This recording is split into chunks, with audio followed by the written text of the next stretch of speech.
Hello my dear student, biology with Hardik Kushwaha में आपका स्वागत है। आज हम एक अलग टॉपिक लेके आप लोगों के सामने उपस्थित हैं। जैसा कि हमें पता है कि इंटरमीडिएट के बाद बहुत सारे बच्चे जो होते हैं ये इस कंफ्यूजन में रहते हैं कि आखिर इंटरमीडिएट के बाद जो है हम करें तो क्या करें, कौन सा ऐसा कोर्स करें जिससे जल्दी से जल्दी जो है हम अपने मंजिल को प्राप्त कर लें या जल्दी से जल्दी हम अर्निंग करना शुरू कर दें, अपने पैरों पे खड़े हो जाएं। तो इस कंफ्यूजन में बच्चे कई बार जो होते हैं वो गलत डायरेक्शन, सही डायरेक्शन ना मिल पाने की वजह से जो है इधर उधर का ऑप्शन चुन लेते हैं और वो भ्रमित हो जाते हैं और अपने एम तक नहीं पहुंच पाते हैं। तो आज का वीडियो हमारा जो है इसी टॉपिक पे है कि आखिर what we do after intermediate, अर्थात इंटरमीडिएट के बाद हम क्या करें। इंटरमीडिएट के बाद हम क्या करें। इंटरमीडिएट ऐसे स्टूडेंट जिन्होंने इंटरमीडिएट बायोलॉजी से किया है या मैथ से किया है, कुछ हद तक इसमें मैथ वाले इंक्लूडेड हैं, मेनली हम फोकस करेंगे बायोलॉजी वालों पे। वे क्या कर सकते हैं या जो आर्ट से पढ़े हैं वो क्या कर सकते हैं। साइंस के यानी कि मेडिकल के टर्म में, मेडिकल के क्षेत्र में अपना क्या कैरियर बना सकते हैं, इसी के बारे में हम आज डिस्कस करेंगे। तो हो सकता है ये वीडियो थोड़ा सा लंबा हो, आप अटेंशन देकर के इस वीडियो को समझिए और फिर बताइए। तो सबसे पहले हम देखते हैं कि इंटरमीडिएट के बाद हम क्या करें। तो अक्सर बच्चे इस कंफ्यूजन में रहते हैं, तो आज हम उसी कंफ्यूजन को दूर करने के लिए आप सबके सामने उपस्थित हैं। तो सबसे पहला हमारा है इंटरमीडिएट के बाद अगर हम जल्द से जल्द अपने पैरों पे खड़ा होना चाहते हैं तो इसके लिए जो है हम क्या करते हैं, डी फार्मा करते हैं। डी फार्मा कर सकते हैं। डी फार्मा का मतलब होता है डिप्लोमा इन फार्मेसी। क्या होता है?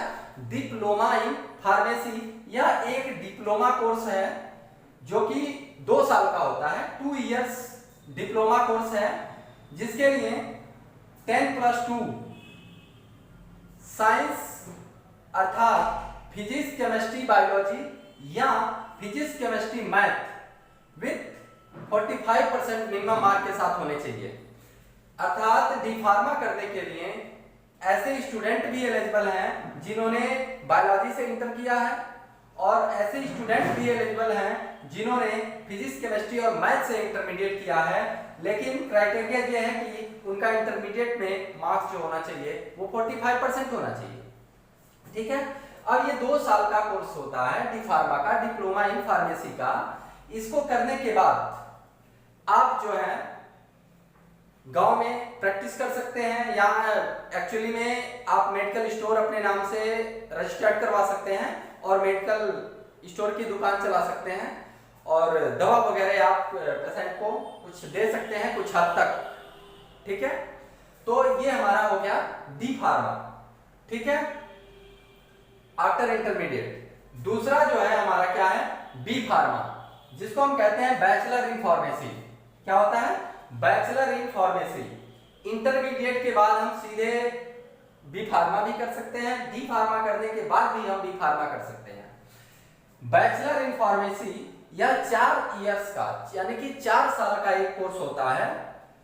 10+2 के बाद अगर आप करना चाहते हैं तो फिजिक्स केमिस्ट्री बायोलॉजी या फिजिक्स केमिस्ट्री मैथ होना चाहिए 50% मार्क, या अगर आप डी फार्मा के बाद जा रहे हैं तो उसमें आपका मिनिमम 50% मार्क होने चाहिए। ठीक है। तो ये 4 साल का एक डी फार्मा कोर्स है जो कि मेडिसिन मैन्युफैक्चरर में हेल्प करते हैं। ये बी फार्मा वाले जो स्टूडेंट होते हैं, बी फार्मा करके जो जाते हैं, वो भी ड्रग लाइसेंस उनके नाम से बन सकता है, मेडिकल स्टोर रजिस्टर्ड करवा सकते हैं अपने नाम से। और ये मुख्यतः जो होते हैं फार्मास्यूटिकल जितनी भी कंपनियां होती हैं, जो दवा बनाने वाली कंपनियां होती हैं, उन कंपनियों में ये जॉब के लिए अप्लाई कर सकते हैं और एक अच्छी खासी सैलरी इसमें गेन कर सकते हैं। शुरू में थोड़ी सी दिक्कत हो सकती है, 10,000, 15,000, 20,000 मिलेगा, लेकिन जैसे जैसे आपका एक्सपीरियंस बढ़ता चला जाएगा अर्निंग और सैलरी आपकी इंक्रीज होती चली जाएगी। 50,000, 60,000, 80,000 सैलरी आपकी इसमें हो सकती है। ठीक है, तो ये दो कोर्स हो गया आपका, एक डी फार्मा और दूसरा बी फार्मा। क्लियर है? अब हम आते हैं थर्ड अपने कोर्स की तरफ, जिसको हम कहते हैं बीएससी नर्सिंग। क्या कहते हैं? BSc nursing. आज के समय में ये सारे कोर्सेज जो होते हैं बहुत ट्रेंडिंग में है। बीएससी नर्सिंग का मतलब होता है bachelor of science in nursing. Bachelor of science in nursing यानी कि नर्सिंग के क्षेत्र में आप जो होते हैं, ये एक ग्रेजुएट कोर्स होता है। ठीक है, बैचलर का कोर्स होता है, जिसके लिए फिजिक्स, केमिस्ट्री, बायोलॉजी एलिजिबिलिटी क्या चाहिए? Physics, chemistry, biology plus English must है। फिजिक्स, केमिस्ट्री और बायोलॉजी के साथ आपका इंग्लिश होना चाहिए, और वो भी 50% मार्क के साथ। ठीक है, तब आप बीएससी नर्सिंग में अपना कैरियर बना सकते हैं। यह 4 साल का एक कोर्स होता है। इसको करने के बाद जो है, हम जो भी ये वार्ड बॉय या वार्ड नर्स का जो वैकेंसीज आती हैं सीएससी वगैरह में या किसी मेडिकल कॉलेज वगैरह में, तो वहां के लिए हम क्या कर सकते हैं, गवर्नमेंटेड एम्प्लॉय बन सकते हैं। वार्ड बॉय और वार्ड नर्स के रूप में हम वहां पे क्या कर सकते हैं, पोस्टिंग ले सकते हैं। अच्छी खासी सैलरी होती है इसकी, लगभग नियर अबाउट जो होता है 50-60,000 सैलरी पहुंच जाती है इसकी। अच्छी खासी रेपुटेड पोस्ट है। ठीक है, तो ये आपका बीएससी नर्सिंग हो गया। 4 साल का कोर्स है, फिजिक्स, केमिस्ट्री, बायोलॉजी के साथ इंग्लिश 50% होना चाहिए। 4 साल का कोर्स है, bachelor of science in nursing. Clear है? नेक्स्ट हम आते हैं, नेक्स्ट हमारा जो चौथा है, क्या कर सकते हैं, एनएम कर सकते हैं। क्या कर सकते हैं? एनएम का मतलब होता है ऑक्सिलरी नर्स मिडवाइफरी। क्या बोलते हैं इसको? Auxiliary nurse midwifery. इसको हिंदी में कहते हैं सहायक नर्स दाई। क्या बोल सकते हैं? सहायक नर्स दाई भी इसको कहा जाता है। इसको एनएम को, ऑक्सिलरी नर्स मिडवाइफरी को हम सहायक नर्स दाई भी कहते हैं। और आजकल ये सारे बहुत ट्रेंडिंग में हैं। अगर आप ऐसे कोर्स कर लेते हैं तो आपका कैरियर ब्राइट हो सकता है। जितना इसमें वर्क करेंगे आपका कैरियर उतना ही ब्राइट होगा। तो एनएम ऑक्सिलरी नर्स मिडवाइफरी एक डिप्लोमा का कोर्स है, जो कि 2 साल का होता है। कितने साल का? 2 साल का एक कोर्स है। इंटरमीडिएट के जस्ट बाद आप करेंगे, 2 साल में आपका फाइनल हो जाएगा एनएम। और एज आपकी होनी चाहिए 17 से 35 साल, यानी कि 70 इयर्स टू 33 इयर्स आपका एज होना चाहिए। इन एज के बीच में अगर आप हैं तो आप एनएम के लिए अप्लाई कर सकते हैं। एलिजिबिलिटी क्राइटेरिया क्या है इसका? 10+2 साइंस या आर्ट के साथ आप 10+2 होने चाहिए। अर्थात इंटरमीडिएट अगर आप साइंस से किए हैं तो भी आप एनएम में कर सकते हैं, और अगर आर्ट से किए हैं तो भी आप एनएम में कर सकते हैं। गर्ल्स जो होती हैं, गर्ल्स के लिए ये बहुत ज्यादा, ये तीनों बीएससी नर्सिंग, एनएम और जीएनएम, ये तीनों जो होता है गर्ल्स बहुत ज्यादा प्रीफर करती हैं।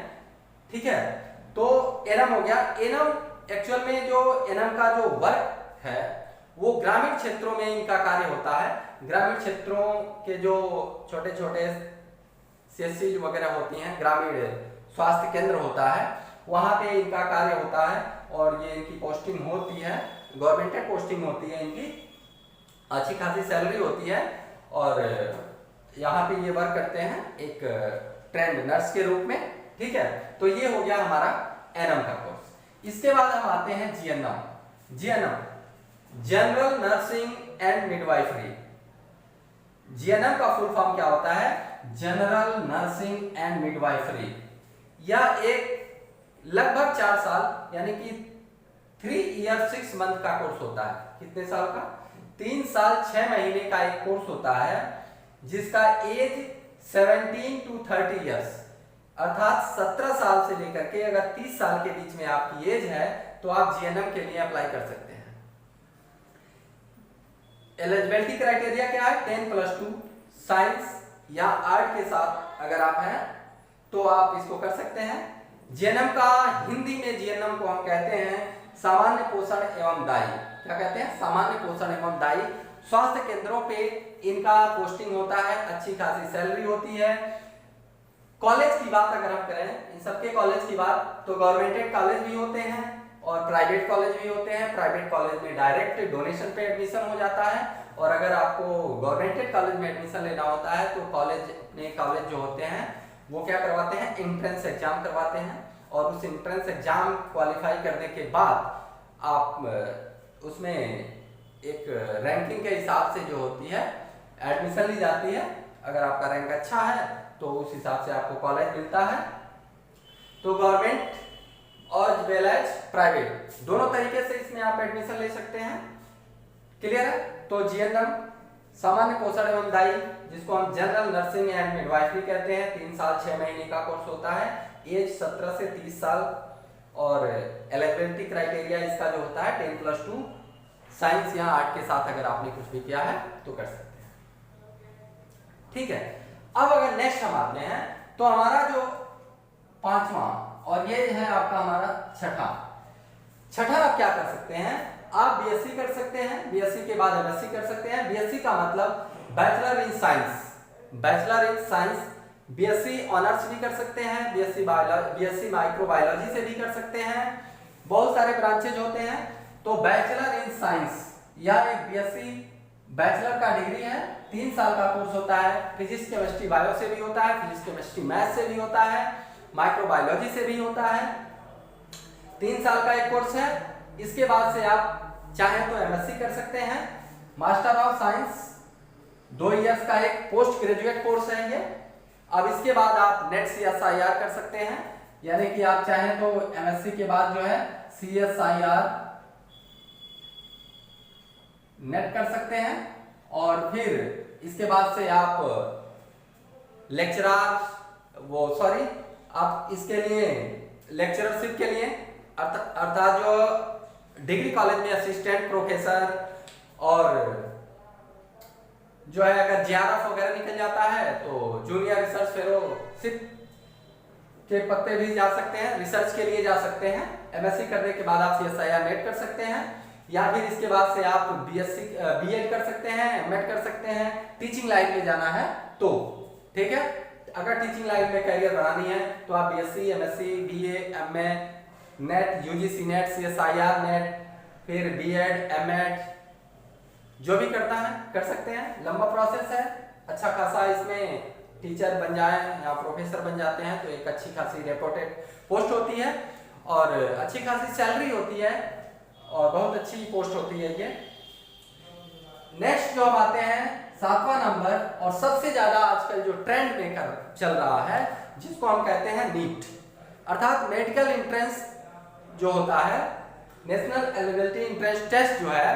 हम नीट आजकल बच्चे इंटर करने के बाद या इंटर से पहले ही जिन बच्चों को वाकई में डॉक्टर बनना है वो क्लास 10th के बाद से ही, या कह सकते हैं क्लास 10th से ही नीट का प्रिपरेशन चालू कर देते हैं, और वो जल्दी ही सक्सेस हो जाते हैं।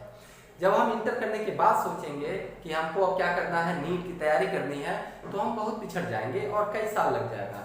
तो नीट एक डॉक्टर बनने की प्रक्रिया है, जिसके थ्रू यह एक एंट्रेंस टेस्ट है, पूरे भारत में गवर्न होता है ये एक साथ। और नीट देने के बाद अगर आप उसमें सफल हो जाते हैं, 720 मार्क्स का ये पेपर होता है, और इसमें फिजिक्स, केमिस्ट्री और बायोलॉजी टोटल 180 क्वेश्चन आते हैं। क्लियर? 45 क्वेश्चन फिजिक्स से, 45 क्वेश्चन केमिस्ट्री से, 45 क्वेश्चन जूलॉजी से, 45 क्वेश्चन बॉटनी से, 180 क्वेश्चन आते हैं, और 720 मार्क्स, यानी कि ईच क्वेश्चन 4 मार्क्स, 4 नंबर के ये क्वेश्चन होते हैं, और 1/4 इसमें माइनस मार्किंग होता है। ठीक है, तो नीट क्वालिफाई करने के बाद हम MBBS में एडमिशन लेते हैं। MBBS bachelor of surgery and bachelor of medicine, bachelor of medicine and bachelor of surgery. ठीक है, bachelor of medicine and bachelor of surgery, यहां पहले हम मेडिसिन लिख देते हैं, bachelor of medicine, bachelor of medicine and bachelor of surgery. ठीक है।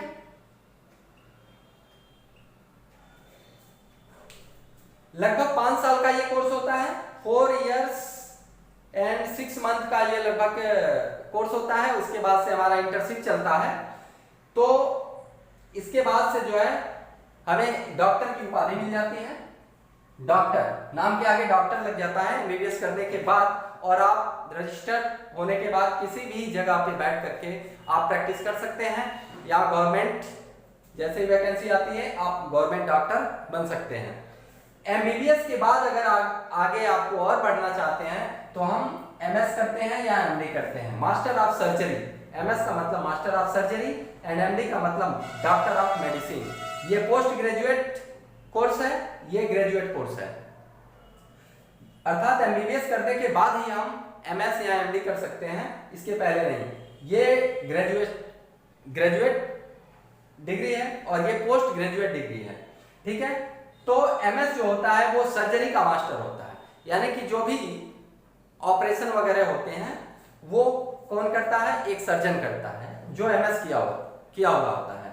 और एमडी की जब हम बात करते हैं तो डॉक्टर ऑफ मेडिसिन, या मेडिसिन के बारे में ये डॉक्टर होता है। ये हर एक लगभग सारी बीमारियों के बारे में कि कौन सी मेडिसिन किस बीमारी में अप्लाई की जाती है, इन सारे चीज़ों के बारे में एक डॉक्टर ऑफ मेडिसिन जो होता है वो अच्छे तरीके से जानता है। तो ये सारे जो कोर्सेज हैं, 7-8 कोर्सेज जिनके बारे में हमने आज डिस्कस किया, आशा है आपको ये वीडियो पसंद आया होगा। आप इस वीडियो को देखिए और अपना रिस्पांस दीजिए। आशा है कि इस वीडियो को देखने के बाद इंटरमीडिएट के बाद से आपको अपने कैरियर को चुनने में आसानी होगी। आज के लिए इतना ही। जय हिंद, जय भारत।